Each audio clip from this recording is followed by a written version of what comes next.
Allô, passez-moi la régie. Nos virtuoses sont-ils encore là? Très bien. Faites-leur savoir que demain matin, à 9 h précise, je veux les voir sur le plateau pour une répétition. S'ils sont nuls le soir, ils seront peut-être bons le matin. Spitzner, celui-là, convaincu-le, à 8 h. Il n'a jamais aussi mal joué. Sa main était lourde, sans aucune délicatesse, un vrai plâtrier. Ah, et demandez au standard d'appeler mon épouse.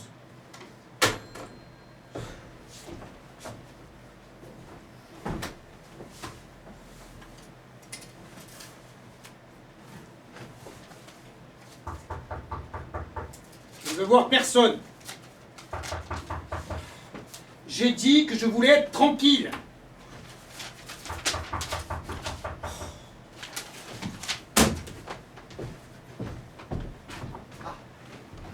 Je suis désolé de vous déranger, maître, mais je ne pouvais pas quitter ce festival sans vous avoir félicité. Merci. Merci à vous. Merci d'avoir redonné vie à cette œuvre de jeunesse avec autant d'affection et d'intégrité. J'ai eu l'occasion d'assister à cette symphonie il y a 3 ans, en 1988, à Liège, lors d'un de vos rares passages en Belgique. Vous êtes le seul à faire jaillir des étincelles de ces mouvements, là où certains de vos confrères ne relèvent que le rythme. Je suis très honoré. Vous avez ce talent unique de faire jaillir le feu pour en faire éclater la flamme. La flamme s'élève sans jamais brûler votre admirable orchestre. Oh, bravo, bravo, bravo. Je vous remercie. Vous travaillez pour le diapason? Non, je ne suis pas critique musical, non. Je ne suis qu'un simple mais fervent admirateur. Comment s'appelle votre premier violon? Spitzner. Ah! Un virtuose. Une belle légèreté dans l'attaque. Un toucher si délicat. Effectivement. Vous n'êtes pas critique. Puis-je vous demander un autographe avant de me retirer? Oui, bien sûr, mais vite. Il fait un froid de canard ce soir. Les hivers semblent rudes en Suisse. Alors, voilà. Bon sang, mais où j'ai fourré mon stylo, moi? Il est là. Mon nom est Léon Dinkel. Avec un soleil. Je vis en Belgique. Je suis venu tout spécialement à Genève pour assister à votre concert. Je suis très honoré. Vous avez aimé, vraiment? Non. J'ai adoré, j'en ai pleuré. Tenez. Merci infiniment. Vous pouvez ajouter un petit mot en souvenir d'une soirée inoubliable, par exemple, sans vouloir vous obliger. Ma femme aurait adoré venir vous applaudir, mais ses obligations professionnelles l'ont contrainte à rester à Liège. Je le regrette. Merci beaucoup. Vous pouvez en signer un autre pour elle. Non, pour Anna. Avec un H. Et à la fin. Certains se trompent et en mettent un à la fin, au début, et d'autres en mettent carrément 2. Un au début et un à la fin. Mais non. Un seul suffira, et à la fin. Peu importe l'orthographe, en fait. L'essentiel est d'avoir un prénom. Non? Si. Vous n'êtes pas d'accord? Si. Elle connaît tout de vous. De quoi me rendre jaloux.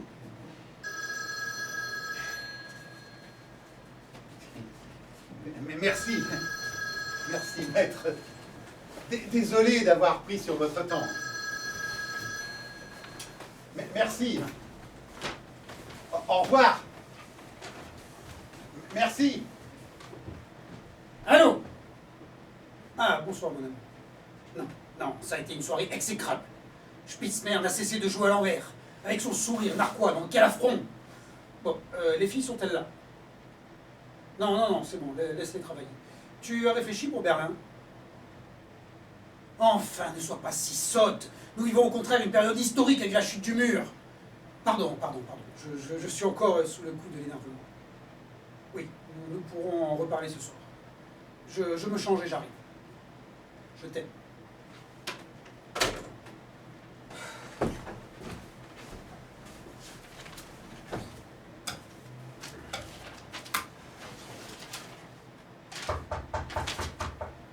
Qui est-ce encore? Léon Dinkel?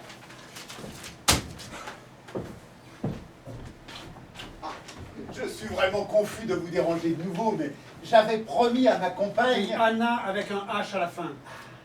Je vois que vous avez bonne mémoire. Ah, il vaut mieux, me direz-vous. Dans votre métier, avec toutes ces partitions à déchiffrer en même temps... Que voulez-vous encore? Vous prendre en photo. Monsieur, je vous ai déjà signé 2 autographes avec ma photo dessus.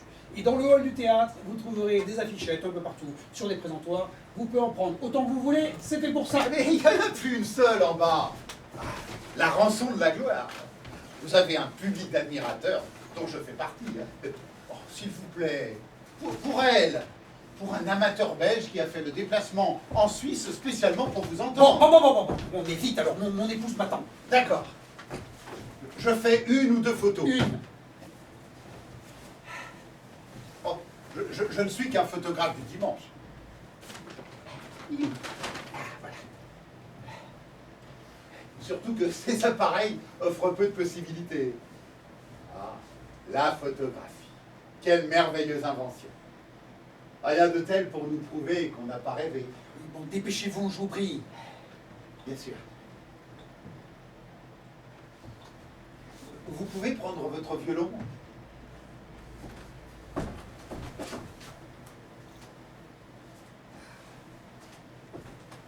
Magnifique. Vous pouvez faire semblant de jouer, ça donnera un cliché plus vivant. Ne bougez pas, je vous donne votre archi. Laissez. Bien sûr. Mon père non plus ne voulait pas que je touche son instrument. Il jouait du violon également, gentiment. Mais il avait une jolie technique de la vie de son professeur. Bon, je suis prêt, on peut immortaliser ce moment maintenant. Immortalisé. Vous pouvez baisser légèrement la table. Sensationnel. Un léger sourire peut-être. Moins carnassier. Impeccable. Ne bougeons plus.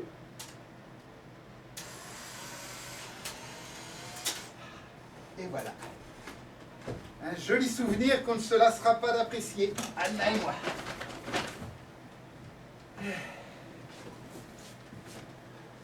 Là, je vérifie la photo au cas où elle serait floue ou mal cadrée. Je ne voudrais pas vous déranger de nouveau. Moi non plus. D'où vous vient ce geste? Quel geste? Celui si caractéristique de vous tenir l'avant-bras avant de diriger votre orchestre. Un tic de jeunesse, ma marque de fabrique. Et quelle marque unique au monde.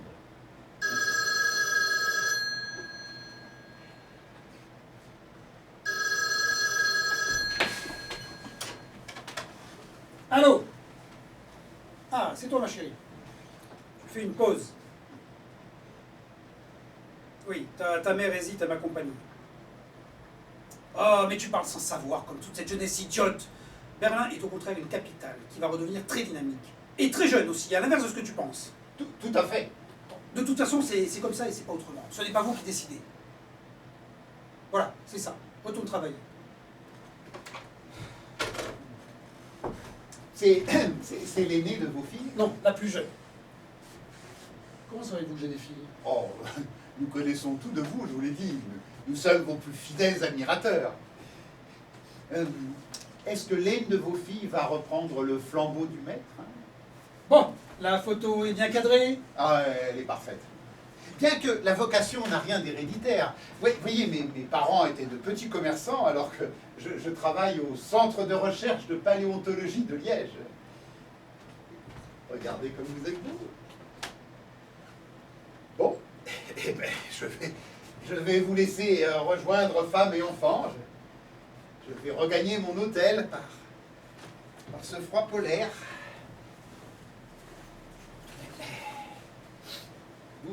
Vous supportez le froid? Question d'habitude. Vous avez raison. faut s'habituer à tout.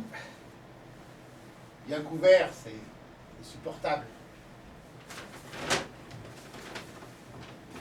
Bien que, de vous à moi, le froid me glace toujours.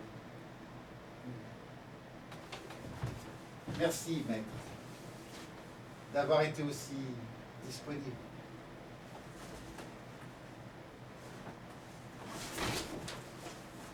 Au revoir. Nickel. Avec un seul être. Votre plus fidèle admirateur. Au revoir.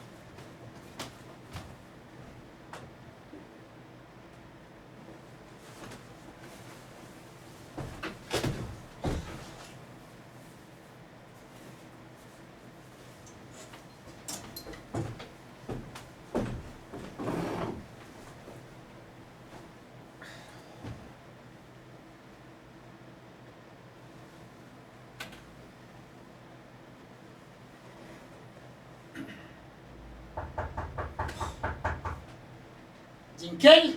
Lui-même. Monsieur, je viens de donner un concert. Je suis exténué. Mon épouse m'attend pour souper. J'estime avoir suffisamment satisfait à vos désirs pour que vous ayez l'amabilité de bien vouloir me laisser tranquille. Je vous remercie. J'avais un cadeau pour vous. Ah, j'étais concentré sur le cadrage de la photo et j'ai complètement oublié de vous le donner. Ah ben, vous l'ouvrirez après le souper. C'est ma façon de vous féliciter pour votre future nomination à la direction artistique du Philharmonique de Berlin. Très aimable. Succéder à Karajan, ça n'est pas rien. D'ailleurs, pourquoi avoir choisi de diriger pendant autant d'années l'orchestre de la Suisse romande, alors que votre réputation vous aurait ouvert les portes des plus grandes formations au monde? Pour des raisons personnelles, liées à ma vie personnelle. Je comprends, tout à fait. Pardon d'avoir abordé cette question personnelle. Vous vous rendez à Berlin ce week-end pour régler les dernières formalités, il me semble. Vous êtes au courant? Oh, je buvais un verre à côté du théâtre en attendant le concert et j'ai entendu votre premier violon, monsieur Spitzmer, en parler avec les autres musiciens. Il ferait mieux de se concentrer sur son violon, celui-là. Votre épouse n'a pas très envie d'y aller. Non, elle... Ah, mais comment savent-ils ça? Oh, eux ne savent pas. Il n'y a que moi. Berlin redevient une ville ouverte sur le monde. C'est un argument que vous pourriez donner à vos filles, ça tient. Je vous remercie, monsieur Nickel. Je sais très bien ce que j'ai à faire. Oui. Mon épouse va finir par s'inquiéter maintenant. Oui, oui, ah oui, pardon, excusez-moi.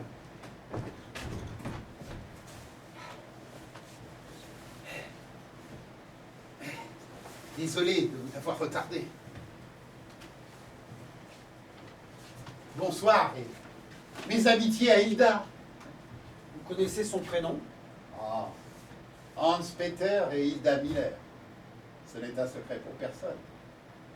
Ni que vous habitez au 51 Hausbergasse. Bonsoir.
Allô, la régie? Je suis un ami de Monsieur Miller. Pouvez-vous me mettre en contact avec son domicile? Monsieur Miller souhaite joindre son épouse. Merci.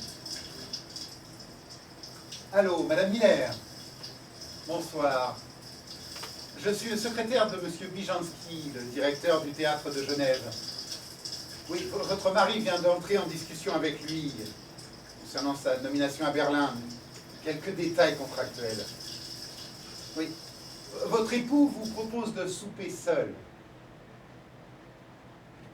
Si vous me permettez un conseil, soyez délicate avec Hans-Peter à son retour. Bonne fin de soirée, Hilda.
Vous dégagez maintenant ou j'appelle la sécurité? Non, s'il vous plaît.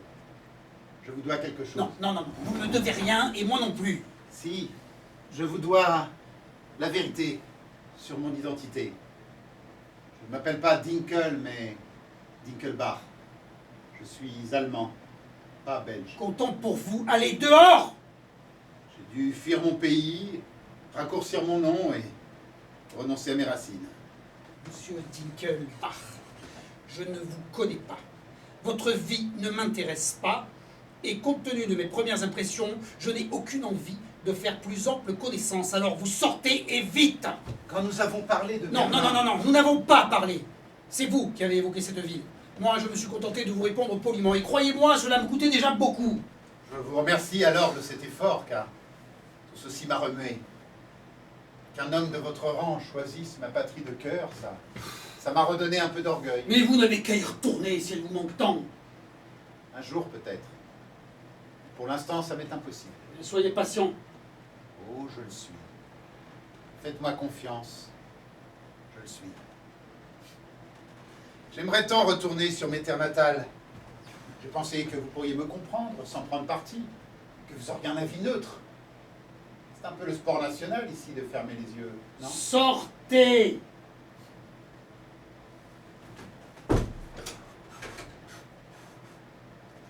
Ah, j'ai essayé moi aussi de téléphoner, mais il n'y avait pas de tonalité.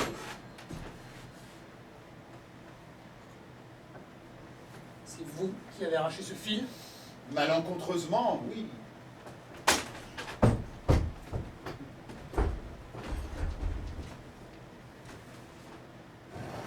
Où est la clé?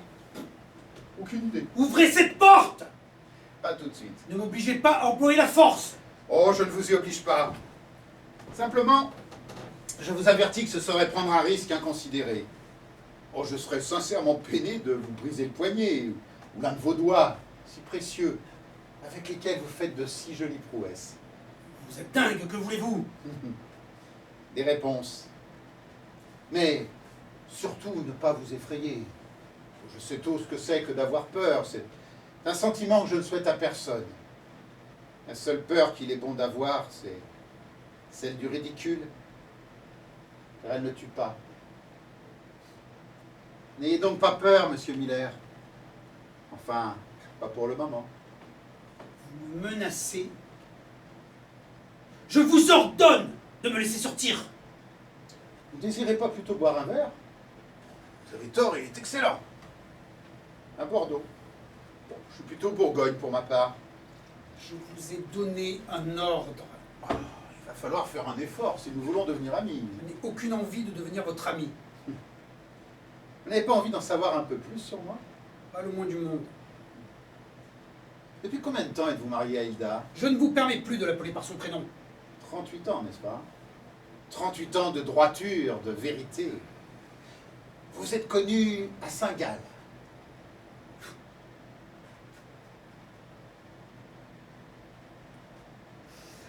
Vous êtes un ancien amoureux éconduit et vous faites aujourd'hui votre crise de jalousie. C'est un peu tard, non? Vous n'y êtes pas du tout. J'y suis. Vous avez la tête du mari trompé. J'aurais dû m'en douter tout de suite. Bon. Cependant, si comme vous le dites, ça remonte à plusieurs décennies, je ne suis pas certain de me souvenir. Anna, dites-vous? Oui, c'est possible. Charmant pour votre femme. N'espérez pas me menacer de tout lui révéler. Elle a toujours été au courant de tout et de toutes. C'est une sorte de pacte entre nous. Belle complicité. Ça ne m'étonne pas de vous. Cependant, vous n'y êtes pas du tout. Alors qu'est-ce que vous voulez à la fin? Bientôt, vous saurez. Anna a transformé ma vie. Elle l'a rendue supportable. C'est le virage de mon existence. Celle qui m'a permis de repartir enfin dans une bonne direction. Qu'ai-je à voir avec votre idylle de supérette? Anna et moi nous sommes rencontrés devant un spinosaure. Elle visitait notre musée et semblait fascinée par cet animal gigantesque et hideux à la fois.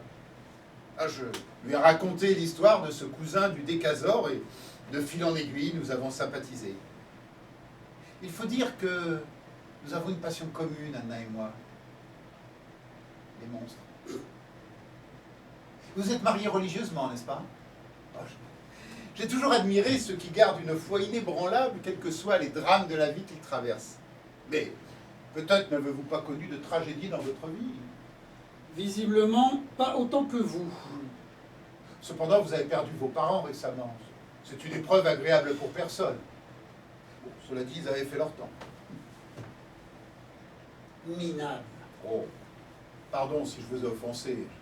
Je vous présente d'ailleurs mes sincères condoléances. C'est de l'argent que vous cherchez? Vous voulez me faire chanter? Pourquoi? Il y a matière? Je suis un homme respectable. Respectez, nuance.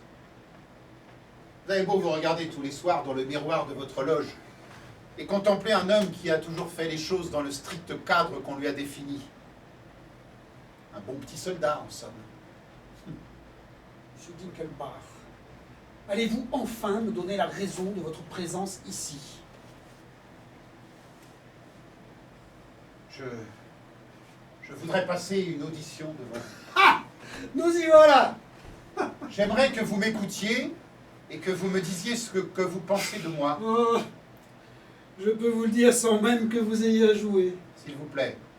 Vous êtes un petit musicien amer qui est venu chercher sa revanche, une seconde chance. À quel concours d'entrée vous ai-je renvoyé? Votre visage ne me dit rien. Vous ne m'avez laissé aucun souvenir. Si je ne vous ai pas retenu, c'est que vous n'aviez pas le niveau. Et je ne m'abaisserai pas à vous présenter des excuses. Je ne reviens jamais sur mes choix. Les mauvais restent à la porte. C'est ainsi. Je n'ai jamais passé de concours d'audition devant vous. Alors quoi? Vous voulez que je vous engage à Berlin? Écoutez-moi d'abord. Non, ça ne se passe pas ainsi, je regrette. J'insiste. Vous allez vous couvrir de ridicule. Peu importe, puisque le ridicule ne tue pas. Mais la question n'est pas de mourir ou non. Si, justement! J'exige que vous m'auditionniez. Vous n'avez rien à exiger. Je veux une chance. Vous musicien, au moins. Je suis violoniste à mes heures perdues. Un peu comme l'était aussi mon père. Et qu'est-ce que vous voulez vous prouver? Que vous pouvez égaler le niveau de votre père, qui n'est manifestement resté qu'un médiocre violoniste? Faire mieux que lui? Je veux vivre cette sensation impitoyable d'être jugé en une fraction de seconde. D'imaginer que ma vie peut basculer en un instant. Je suis au regret de vous informer que le Philharmonique affiche déjà complet. Je ne postule pas pour ça. Je veux juste jouer devant vous, en espérant ne faire aucune fausse note. Complètement idiot. Pas tant que ça. Je vous promets que je vous dirai tout une fois l'audition terminée. Et vous me laisserez rentrer chez moi ensuite? Si vous en avez encore envie, oui.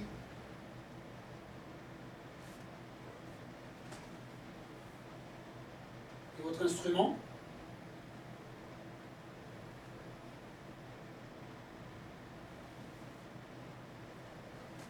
Je vous demande d'en prendre le plus grand soin.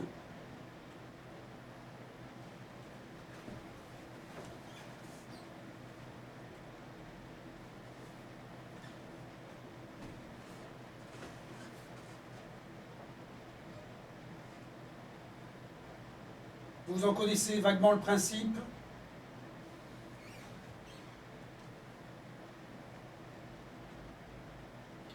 Vous pouvez vous recoiffer, là, ça me déconcentre.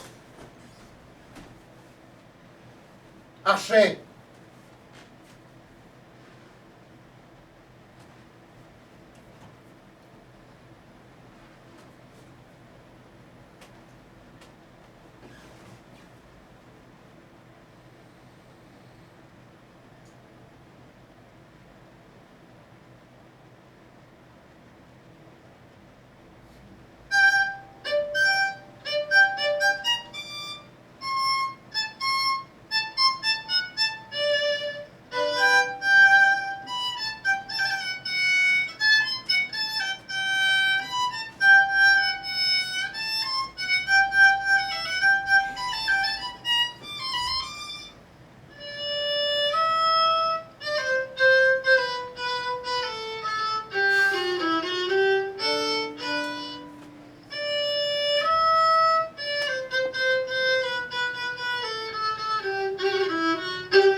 Alors, qu'en pense le maître? Eh bien, dans un premier temps, j'ai cru reconnaître... Enfin, j'ai reconnu la petite musique de nuit en sol majeur de Mozart. Celle-là même. Et dans un second temps, j'avoue avoir perdu le fil de la ligne mélodique. en effet, c'était n'importe quoi. Votre présence m'impressionnait. J'ai eu le trac et j'ai perdu tous mes moyens. Mais je vaux mieux que ça, je me certifie. Sûrement. Donc votre verdict est? Eh bien, je dirais que vous avez des bases intéressantes, quoique perfectibles, et qu'avec une certaine quantité de travail, vous pouvez atteindre un niveau, disons, correct. En résumé, vous trouvez ma prestation acceptable, Voilà. voire formidable. Je n'irai peut-être pas jusqu'à employer ce terme, non. Quoique, regardez de plus près, on peut qualifier votre prestation d'assez formidable. Assez? Formidable tout court. Merci, maître. Mais je pense que je n'ai pas joué aussi bien que vous le laissez entendre. J'estime même que vous faites preuve de beaucoup d'indulgence à mon égard. Il me semble que la prestation que je vous ai présentée était faire injure à un homme de votre rang. Mon interprétation était médiocre, lamentable, nulle. Vous n'êtes pas de mon avis? Si, c'était consternant, pitoyable, Atroce, épouvantable. navrant. Je partage votre opinion. Et alors, pourquoi avoir dit que j'étais formidable? Vous avez dit que j'étais formidable, oui ou non? Oui. Pourquoi? Puisque maintenant, vous déclarez que je suis minable. Mais parce que vous me le demandez, je vous dis ce que vous voulez entendre, merde à la fin. Vous n'avez donc aucun point de vue. Qu'espérez-vous que je vous dise? Que vous êtes le génie que le monde entier rêve de découvrir? Que vous avez raté votre vocation?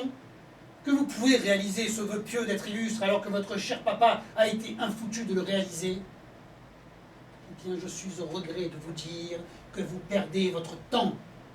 Et que tout amateur qu'il est, votre père a encore de beaux jours devant lui. Oh, il en a plus derrière. Il est mort. Eh bien, il avait certainement fait son temps lui aussi. Vous êtes incapable de défendre un point de vue, de vous opposer à moi. Moi qui ne suis qu'un petit chercheur inoffensif. Vous êtes aussi minable que mon interprétation. Laissez-moi sortir, monsieur Dinkelbach. Vous m'avez signé un autographe avec un petit compliment, en souvenir d'une soirée inoubliable. Je crains en effet de m'en souvenir longtemps. Elle n'est pas encore inoubliable. Je vous ai apporté un petit souvenir. Vous m'aviez dit que vous partiriez après votre audition. Pas tout de suite. Je vais appeler cet imbécile de régisseur, il va vous faire déguerpir. Non, Pas de c'est militariste. inutile, c'est inutile, c'est inutile. Je lui ai dit que j'étais votre ami d'enfance, que ne nous étions pas vus depuis une éternité et que j'avais rendez-vous avec vous. Il est rentré chez lui. Nous sommes seuls dans ce théâtre. Oh, je vais tout de fait tâcher d'être bref, car je sais que vous avez rendez-vous demain matin avec tous vos musiciens, qui vous attendront de pied ferme, à 9 heures précises.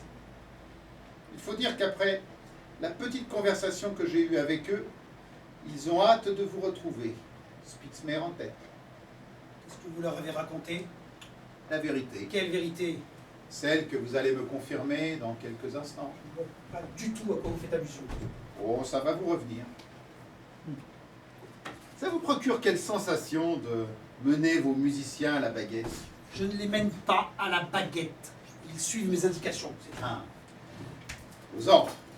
Vous les guidez parce que vous êtes le chef d'orchestre ou le maître. Mais revenons à notre souvenir, ce sera plus intéressant. Pourquoi notre souvenir? Parce que c'est un souvenir qui nous lie tous les deux. Vous divaguez, mon pauvre vieux. Je ne souhaite pas vous avoir croisé auparavant. Pas plus que d'avoir partagé un quelconque moment inoubliable en votre compagnie. Pourtant, c'était bien un moment inoubliable. Ah oui, tellement inoubliable que je l'ai oublié. Je crois pas, non. J'ai caché dans cette loge un objet, témoin de notre souvenir commun. J'aimerais que vous le découvriez par vous-même. Vous êtes un grand malade, hein? Pas moi, non. Et pourquoi je ferais ça? Parce que ça va changer votre vie. Montrez-le-moi tout de suite, qu'on en finisse une bonne fois pour toutes. Trouvez-le vous-même, ça sera plus amusant. Tiens, je vous donne un indice. C'est un petit objet. Je ne bougerai pas. Vous n'allez pas. Vous tuez? Oh, si. C'est une forte probabilité. Surtout si vous ne jouez pas avec moi. Mais quoi comme objet? Cherchez un peu, mon vieux. Vous me le paierez, soyez-en certains. Froid. Polaire. Ah, ça se réchauffe. On en a besoin avec ces hivers rigoureux. Tiède. Brûlant. C'est quoi, bordel? Bon, on garde son sang-froid et on reste poli. Bouillant. Très bouillant. Suffocant. Qu'est-ce que c'est que ça? Une photo. Pourquoi me montrez-vous ce cliché abominable? Mais parce qu'il est abominable, justement. Pourquoi ça me concerne? Vous trouvez ce cliché abominable? Naturellement. Ça m'écoeure. Qui pourrait rester insensible? Alors, pourquoi souriez-vous sur cette photo? Pardon? Pourquoi avez-vous le sourire sur cette photo? Je ne souris pas. Je ne suis pas sur cette photo. Vous êtes fou allié! Ne vous emportez pas, mais... Mais je m'emporte pas, mais c'est vous qui m'agacez avec vos sous-entendus délirants. Je suis là, ne rien comprendre à la situation. Mon épouse m'attend, mes filles aussi. Et pendant ce temps-là, vous êtes avec moi. Séquestré. Oh, je vous comprends. Je vous présente mes excuses, monsieur Keitel. Pardon? Je vous prie de bien vouloir m'excuser, monsieur Keitel. Pourquoi m'appelez-vous ainsi? Parce que c'est votre vrai nom. Je crois que vous me confondez avec quelqu'un d'autre. Vous ne connaissez pas monsieur Keitel? Rudolf Keitel? Pas le moins du monde. Qui est-ce? Il est vrai qu'il est moins illustre que son père, qui lui était un homme beaucoup plus prestigieux. Je suis ravi de l'apprendre. Ravi. Un terme pour le moins prime sautier. Navré de vous déplaire, malheureusement c'est le terme que j'ai choisi. Malheureusement, vous direz désormais ce que je veux Vous ne entendre. pouvez rien contre moi. Un début d'aveu. Un aveu de quoi?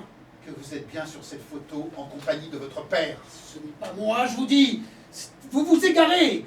Vous qui connaissez parfaitement ma vie, vous savez pertinemment que ça ne peut pas être moi sur cette photo. Je ne connais pas cette personne. Pas plus qu'aucune autre d'ailleurs sur cette photo. Je me serais trompé.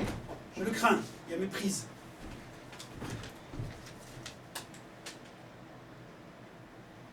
Par contre, je reconnais parfaitement la troisième personne sur ce cliché. Cette fois, je suis certain de ne pas commettre d'erreur. Je vous présente mon père. Tant le visage plongé dans la boue ne facilite pas l'identification, mais je suis formel. C'est le souvenir de ce moment impérissable qui vous donne cette subite bouffée de chaleur. Vous m'emmerdez avec cette photo. Le jeune militaire que je prenais pour vous a l'air d'aimer le violon, lui aussi. Ah, vous avez au moins ça en commun. Là où vos sentiments diffèrent, c'est que ça le fait rire énormément, alors que vous, ça vous écœure. Je partage votre réaction, du reste. Je trouve aussi cette attitude de mauvais goût. Comment pouvez-vous penser une seule seconde que ça puisse être moi sur cette photo? Parce que vous avez toujours dissimulé la vérité. Vous vous êtes inventé un passé. Un passé? Ma famille a été décimée, exterminée jusqu'au dernier. Mes frères, mes sœurs n'ont pas tenu une semaine. Et je ne dois la vie qu'à un miracle. Et vous osez venir me dire, en face, que je pose sur une photo en uniforme nazi, le pied sur un cadavre? Vous êtes ignoble. Vous êtes si convaincant. C'est la stricte vérité. C'est impossible. C'est vous. Vous vous êtes trompé, voilà tout. Je suis navré pour vous, monsieur Dinkelbach. Vous avez fait tout ce chemin pour rien. Je ne suis pas ce Rudolf Keitel. Pourtant, ce même port de tête, ce même sourire arrogant. Je vous le répète, vous me confondez avec une autre personne. Je suis sûr de moi. Vous voulez bien me rendre ma clé maintenant? Ma clé. C'est pas possible.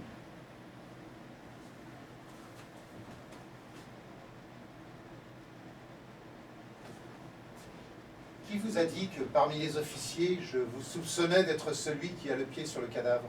Pardon? Vous m'avez parfaitement compris. Ce n'est pas moi, je vous dis. Ce n'est pas moi. Je suis navré pour vous et votre père. Je ne suis pas responsable de cette mise en scène macabre. Mais vous répondez pas à ma question. Qu'est-ce que vous voulez que je vous réponde d'autre? Quel âge peut avoir ce jeune homme? 16, 17 ans tout au plus, à peine. Quel âge selon vous? Vous avez moins d'allure qu'avec une baguette? Rendez-moi ma clé et fichez le camp. D'accord, d'accord.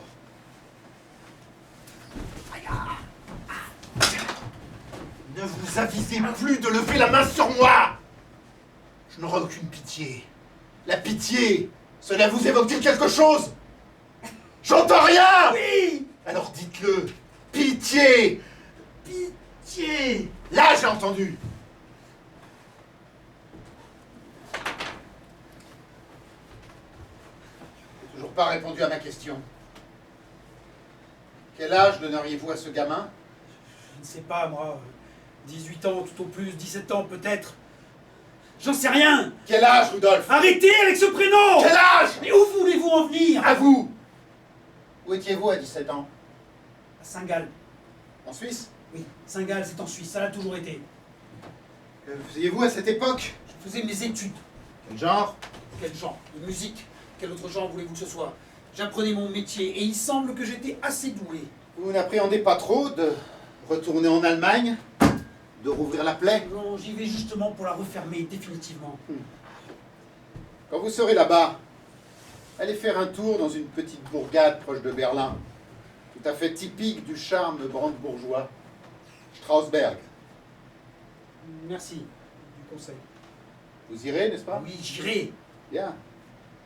Promener dans les rues, flâner dans les parcs, revoir la maison dans laquelle vous êtes né. Vous racontez n'importe quoi. Je n'ai jamais entendu parler de cette ville. Je suis né à Leipzig le 16 novembre 1927. C'est ça. Moi, je suis le pape. J'en ai assez, monsieur Dinkelbach. Jusqu'où comptez-vous aller comme ça? Jusqu'à Birkenau, par exemple. Ne me dites pas que vous n'avez jamais entendu parler de cet endroit. Évidemment que je connais.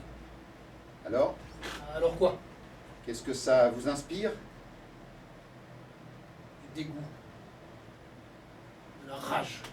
Que voulez-vous que ça m'inspire d'autre? De la rage. Oui, de la rage. Contre qui? Et contre... Contre vous-même? Pourquoi contre moi? Parce que vous vous écœurez. Parce que vous êtes un monstre. Parce que vous avez volé l'identité d'un cadavre. Après vous être assuré que la totalité de sa famille était bien morte. et qu'aucun survivant ne viendrait vous confondre. Et ça, je lui ai volé aussi. Je connais votre histoire. Vous la resservez à qui veut l'entendre. Mais ce ne sont que des mensonges, et vous le savez parfaitement.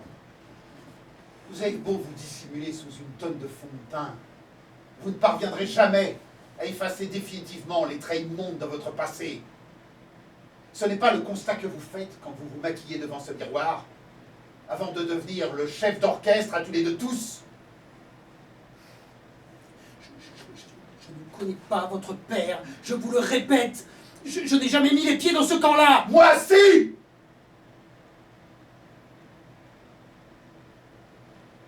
Je le regrette profondément, monsieur Dinkel. Dinkelbach. J'y tiens désormais. Monsieur Dinkelbach, j'aimerais en finir une bonne fois pour toutes. Je ne suis venu que pour ça. Vous ne vous souvenez de rien? Rien. Rien de ce que vous racontez. Petit orchestre de pauvres bougres à l'entrée du camp, qui rythmait joyeusement les entrées et les sorties de cadavres ambulants qui allaient se crever la tâche en forêt. Un hiver glacial comme aujourd'hui. Vous dites toujours rien? Petite formation de musiciens. 6. Dont nous faisions partie, mon père et moi. Ils s'accrochaient à leur instrument comme à une planche de salut. Chopin, Beethoven, à peine perceptibles sous les hurlements des soldats et les aboiements des chiens. Je ne sais pas. Cherchez bien. Je m'en souviens parfaitement, moi. Je vous dis... Pourtant, j'avais le même âge que vous à l'époque. Je vous dis que je ne me souviens pas. Fouillez un peu dans vos souvenirs et partageons-les ensemble. Un matin d'hiver 44, un de ces matins polaires à ne pas mettre un musicien dehors, une longue cohorte de morts-vivants qui sort du camp pour aller casser des pierres gelées dans la carrière d'à côté. La neige qui tombe. Le commandant du camp, Otto Keitel, qui débarque, accompagné de ses sbires, emmitouflés dans de chauds manteaux en cuir. Ça les faisait bien marrer d'ailleurs, ce spectacle.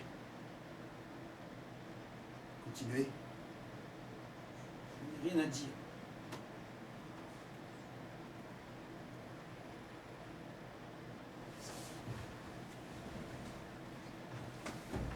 Ça vous servirait à quoi de me tuer? Ça servit à quoi de tuer un innocent?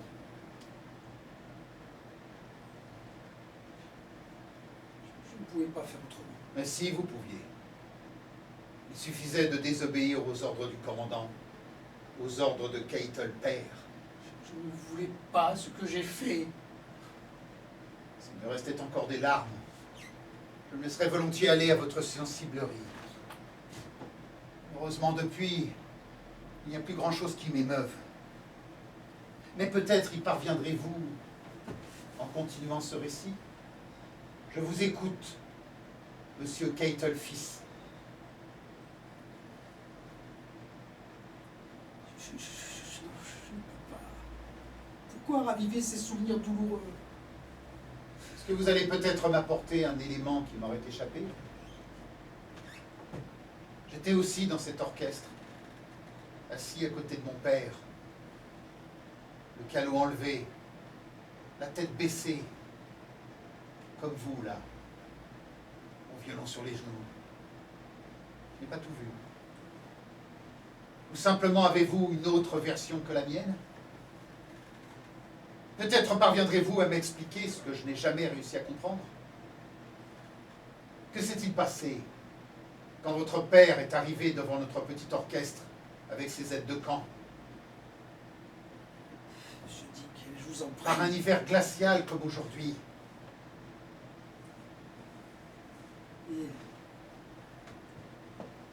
Écoutez le morceau interprété par ces gens.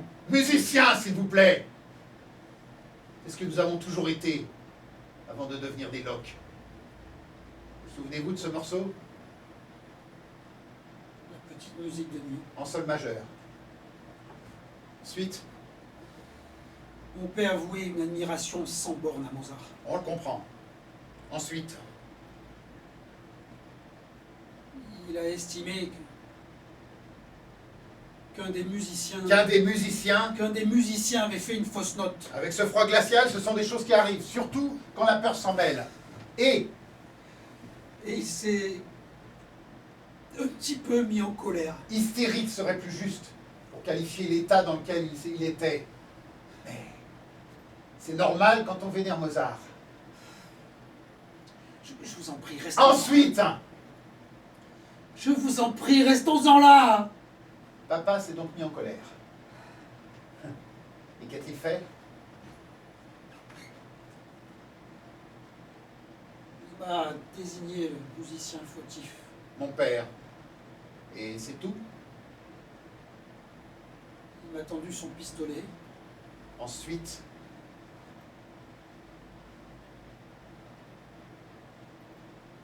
Il m'a ordonné de l'abattre. pour une fausse note. Pour une fausse note, monsieur Keitel? Je ne voulais pas. Mais vous l'avez fait!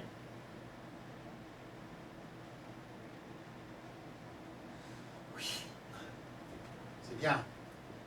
On progresse. Il est mort sur le coup, je suppose? Je n'avais jamais tenu une arme de ma vie. Je tremblais. Comme une feuille. À vous en casser les os.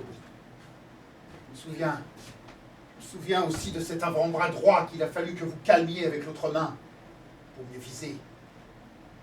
Ce geste qui depuis est devenu votre marque de fabrique. Donc vous l'avez tué. Non, je n'ai fait que le blesser. Oh, je ne vous blâme pas. Moi-même, je ne vous promets pas que j'arriverai à vous tuer du premier coup. Vous avez donc tiré une seconde fois sur mon père, gisant au sol à mes pieds. Et cette fois-ci, vous l'avez tué. Ce qui a soulevé un tonnerre d'applaudissements de tout l'état-major. Il vous a congratulé après ce baptême du feu, alors qu'un jeune gradé immortalisait ce moment. Ah, la photographie. Quelle merveilleuse invention. Je revois encore votre père vous passer fièrement la main dans les cheveux, alors que le mien gisait près de son violon, juste pour avoir mal pincé une corde.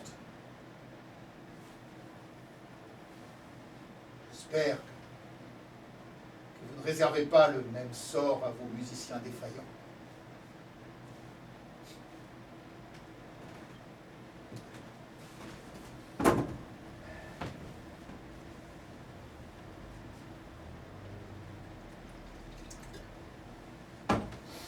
Tenez, vous devez avoir soif après toutes ces confidences.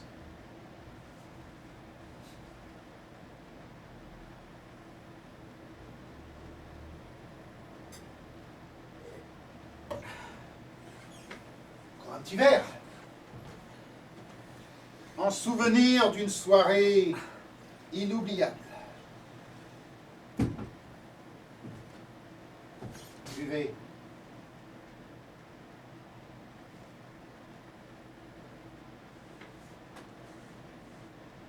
Entièrement.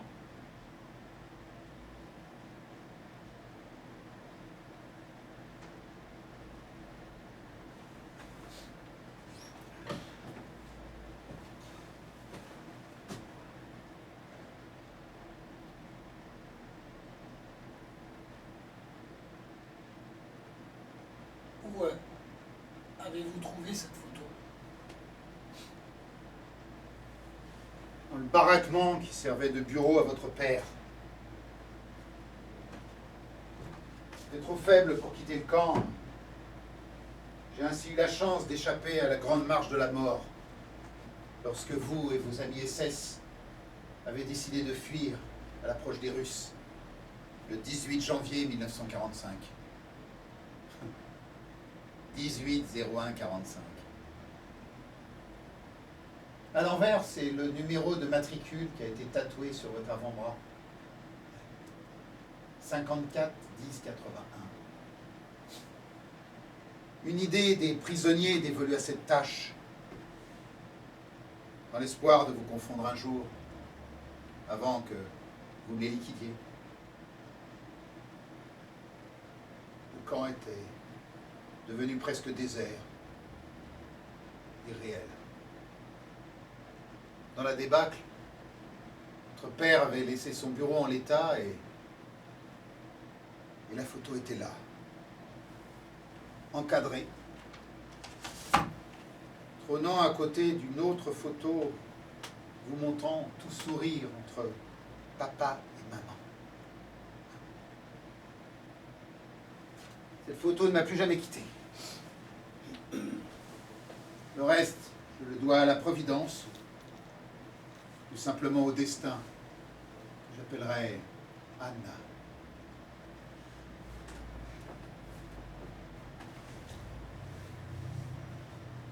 Je veux rentrer chez moi maintenant. Vous ne désirez pas d'abord ouvrir votre cadeau? Je ne veux plus rien que ce que vous me demandez. Ne soyez pas si exigeant.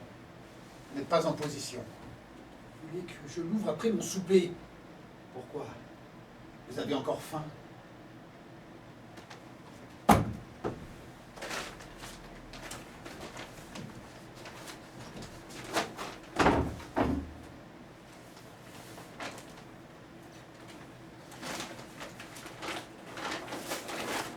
Je ne veux pas voir ça. Ça s'appelle une veste. La même que celle que nous portions, mon père et moi. Celle-ci appartenait au Stuck G77. Tu sais ce que c'est, un Stuck? C'est un morceau dans notre belle langue de Goethe. C'est le mot que les vôtres ont choisi pour remplacer le nom, il est vrai, un peu trop vulgaire, d'homme.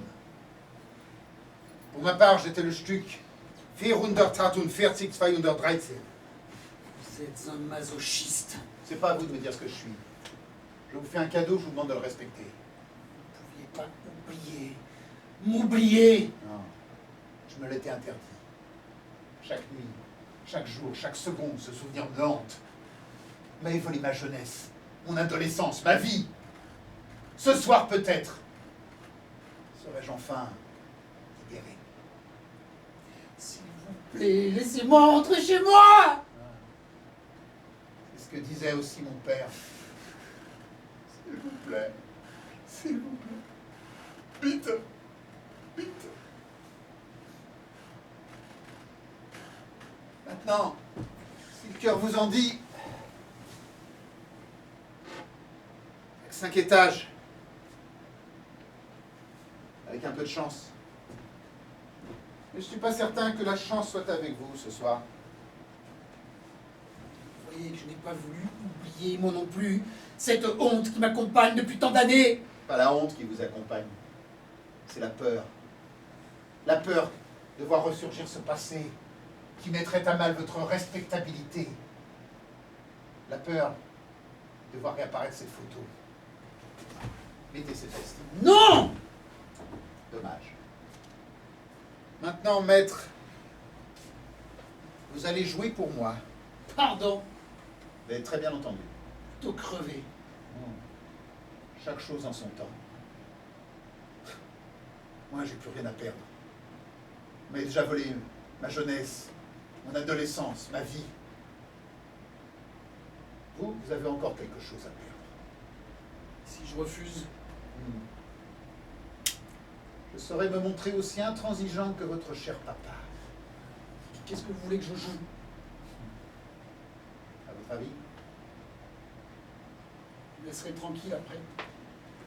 Vous pouvez rentrer chez vous et vous n'entendrez plus jamais parler de moi.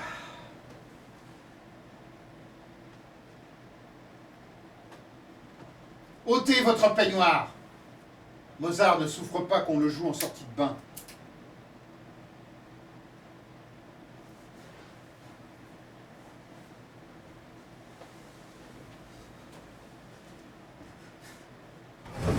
Montez sur cette chaise.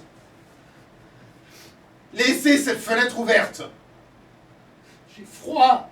J'ai proposé une veste, vous n'en avez pas voulu.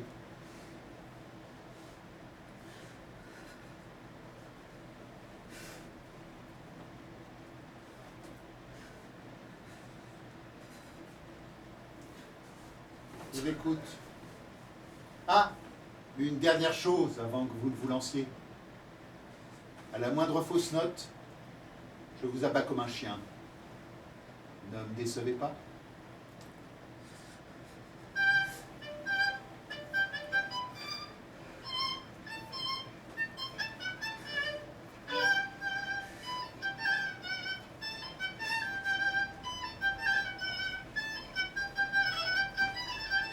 Ah!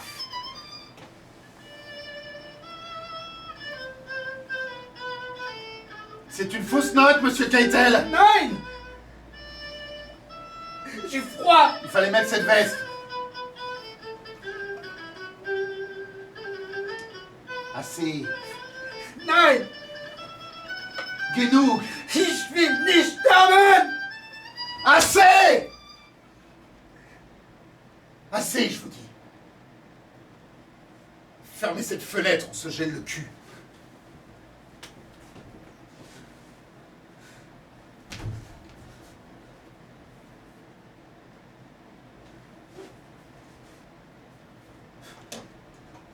C'est pas facile, hein, de jouer dans le froid, avec la mort en face. Et encore, là, il manque les chiens, la faim, la dysenterie. Qu'est-ce que vous allez me faire? Ce qui était prévu, je n'ai pas le choix. Vous avez échoué, je sanctionne. Du hast dieses Werk von Mozart massacriert Juden. Attendez, attendez, dites-moi ce que vous voulez, vous l'aurez. Vous avez le don de faire revenir les morts.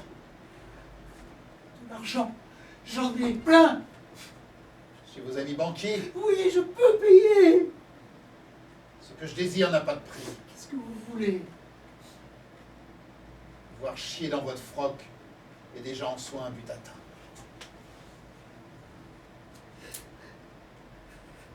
Vous avez peur, n'est-ce pas? Oui, j'ai peur, je suis mort de trouille. Mais vous n'êtes pas encore mort. Vous voyez défiler votre vie? Non. Moi, je revois tout. Le pistolet qu'on vous tend, que vous braquez sur mon père, le coup qui part, le sang qui gicle sur ma joue, et vos rires qui l'accompagnent. Et pour finir, cette photo. Vous montez sur un mort comme sur un podium avec son violon à la main. Je ne voulais pas. Je vous jure que je ne voulais pas. Pourquoi ne pas avoir désobéi? C'était mon père. C'était le mien. Et vous croyez que je n'y pense pas? J'y pense constamment. Dès que je les dirige, tous les musiciens portent le visage de votre père. Ils me fixent, comme pour m'implorer de les épargner. Je supplie. De sueur froide et mon bras tremble à nouveau comme marqué au fer rouge. Ce n'est pas le trac, non. C'est l'effroi qui m'étreint. Dans ma tête, je suis le seul à entendre cette détonation par-dessus leurs notes.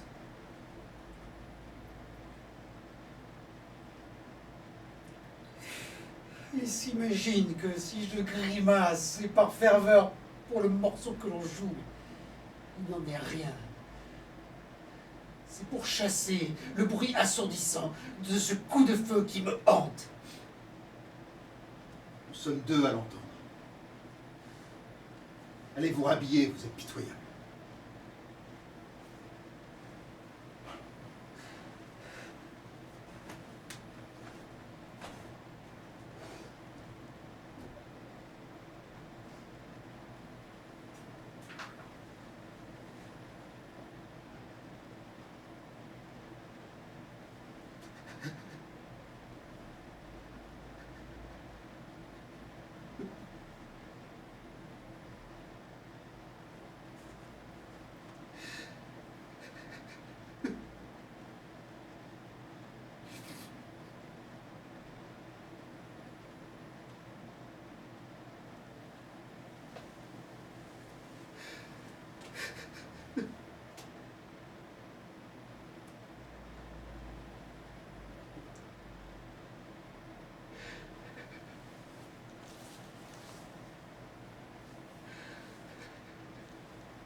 C'est mon père qui m'a forcé à rentrer dans la Jungvolk.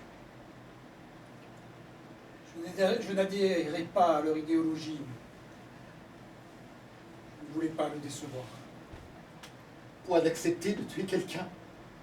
Qu'auriez-vous fait à ma place? J'avais 17 ans.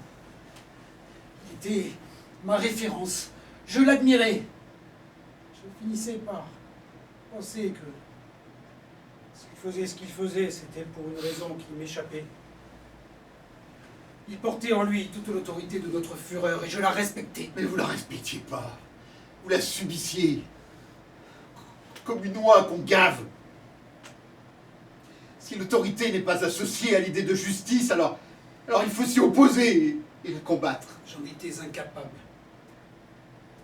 Je n'avais aucune confiance en moi, ni en l'amour que je pouvais inspirer. Et vous saviez pourtant ce qui se passait dans ce camp. Oui, je savais. Notre maison jouxtait le camp. Parfois, je montais dans les combles.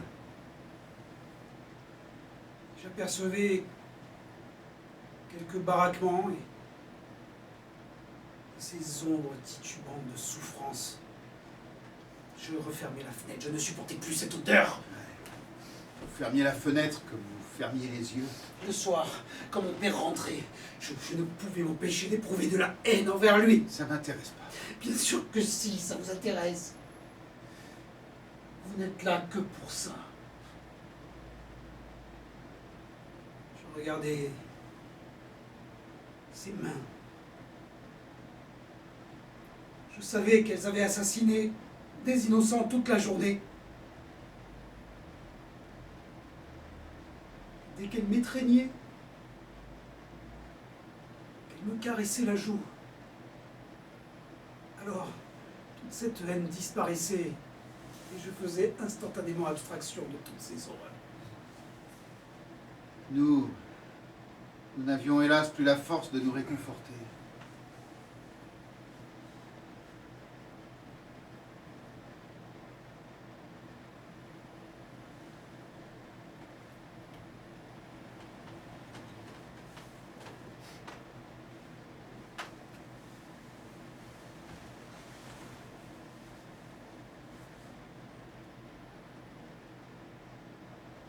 Qui était votre père?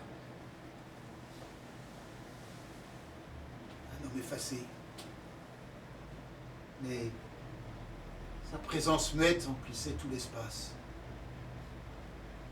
Il me rassurait. Nous avions une existence modeste. Tout était modeste, sauf l'amour entre nous.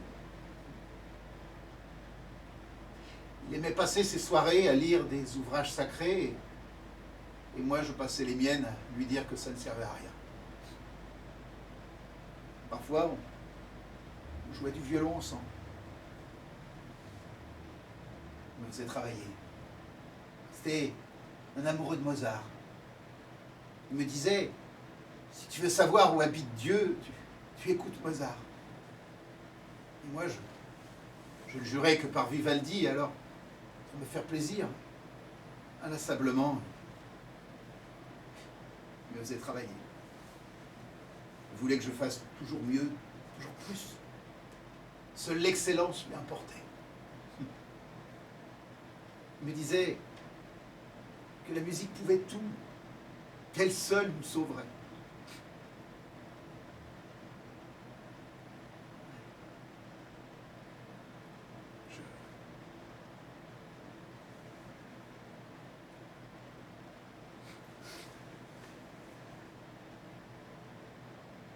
Je vous demande pardon. Ne parlez pas de pardon. Tous les soirs, mon père nous parlait de pardon, de péché. Ces inepties qu'on nous inculque pour mieux courber les chines. Comment mon père pouvait-il encore prier alors qu'autour de lui, les fours tournaient à plein régime, que sa femme avait déjà disparu? C'était dans le puiser je ne sais quel prix avant ses livres que sa vie allait changer. Mais rien n'a changé, rien ne changera jamais. Parce que ses livres sont vides. Parce que ses dévotions sont stériles. Dieu a les mains couvertes de sang et de sang. Non, ce sont celles des hommes comme mon père qui le sont. Faux! C'est lui le responsable. C'est lui l'aveugle, le sourd. L'homme est libre de ses choix. C'est vous qui me dites ça. On ne choisit pas. On est choisi. Par qui? Dieu. Par Dieu, répondait inlassablement mon père. Cette neige tombe encore et toujours. 40 ans qu'elle ne cesse de tomber. Déchirez cette photo. Monsieur Dinkelbach, je suis sur le point d'être nommé au Philharmonique de Berlin, de revenir enfin sur mes terres. Je me suis refait une nouvelle vie, un nouveau statut, et je ne laisserai personne briser cette image que j'ai bâtie depuis tant d'années. Alors, vous allez déchirer cette photo, rentrer chez vous, et oublier à jamais jusqu'à mon existence. C'est impossible. Vous ferez un petit effort. Vous n'étiez qu'un déséquilibré venu m'agresser, et je n'ai eu d'autre choix que de me défendre. Je connais beaucoup de monde ici, notamment dans la police. Vous ne ferez pas le poids face à ma notoriété. Vous ne trouvez pas que cette fin est injuste? Ce n'est pas à vous de décider ce qui est juste ou pas. Déchirez cette photo!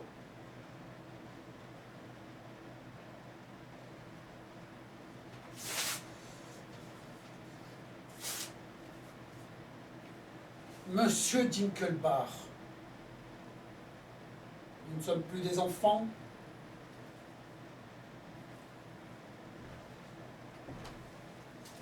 Pas grave. J'ai atteint mon but. Et quel but? Celui de me ridiculiser?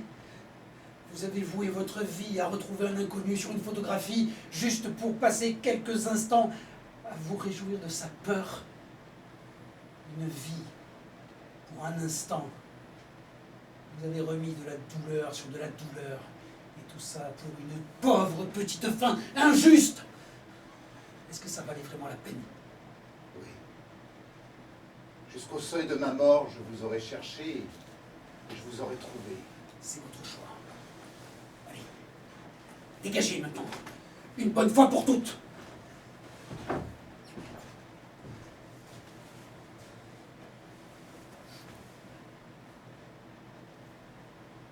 Et reprenez votre cadeau.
Pensez-vous de mes documents? Le fruit de mes recherches? Oh, ce ne sont que des doubles. Mais tout y est. Vos papiers, vos actes de naissance, copie des aveux tardifs des instances religieuses de l'abbaye de Saint-Gall qui vous ont caché, vous et votre famille, après votre fuite d'Allemagne. Faux. Extrait de naissance du petit Rudolf Keitel à Strausberg. Faux. Le 10 mai 1926 à 8 h du matin à la Rosa House Clinic. Faux. État civil complet de la famille Keitel, prétendument fusillée à la fin de la guerre. Mais qu'on retrouve sur certains documents, des années plus tard, en Suisse. Je continue. Des photos de vous, du temps de l'Ehrungvolk au camp de Birkenau. D'autres photos vous montrant dans un défilé hystérique. Le tout marchandé à prix d'or auprès de vieux nostalgiques du Troisième Reich, etc., etc. Une vie à vous rechercher. Un travail de fourmi. Mon père avait raison. Vous êtes de la vermine. Vos menaces ne pèsent plus rien contre mes preuves. Brûlez-moi tout ça. Alors il faudra brûler aussi toutes les photocopies envoyées par Anna aux rédactions des journaux, télé et radio européennes. Il faudra exterminer Spitzmer et votre orchestre, particulièrement impressionné, ce qui explique leur piètre prestation de ce soir. Il faudra rattraper le coursier parti chez vous. Et puis, il faudra aussi vous débarrasser de votre banquier, de votre barbier, de votre garagiste. Il faudra répondre aux spectateurs qui vous attendent là en bas, particulièrement, eux aussi, impressionnés, abasourdis en lisant ce que je leur distribuais. Vous mentez. Regardez donc par la fenêtre.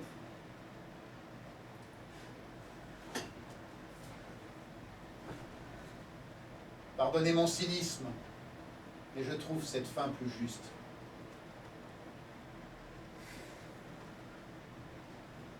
Tout ça ne vous ramènera pas votre père.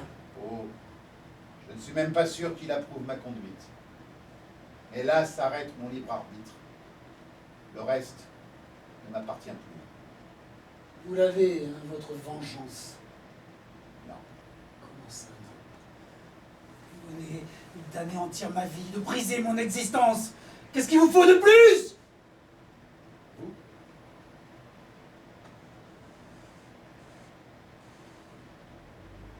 Vous aviez l'occasion de me battre tout à l'heure. Et vous ne l'avez pas fait. Car c'est une charge qui vous incombe, maître.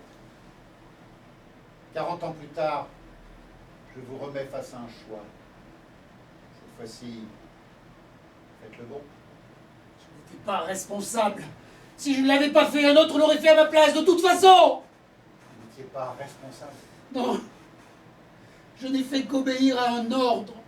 Alors ce soir, c'est moi qui vous le donne.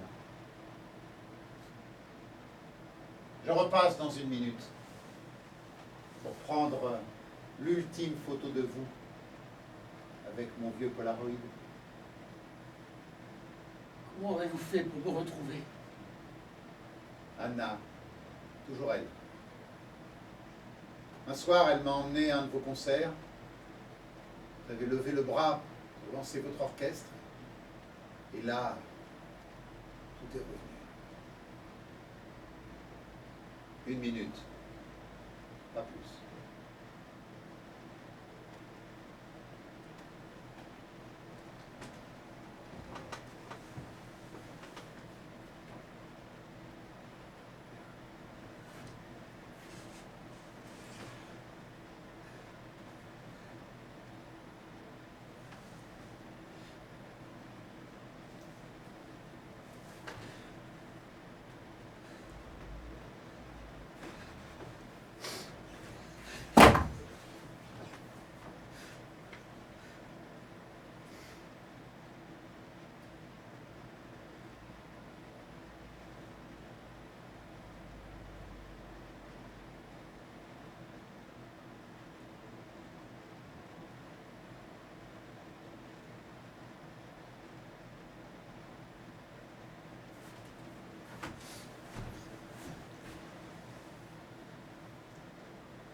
Ce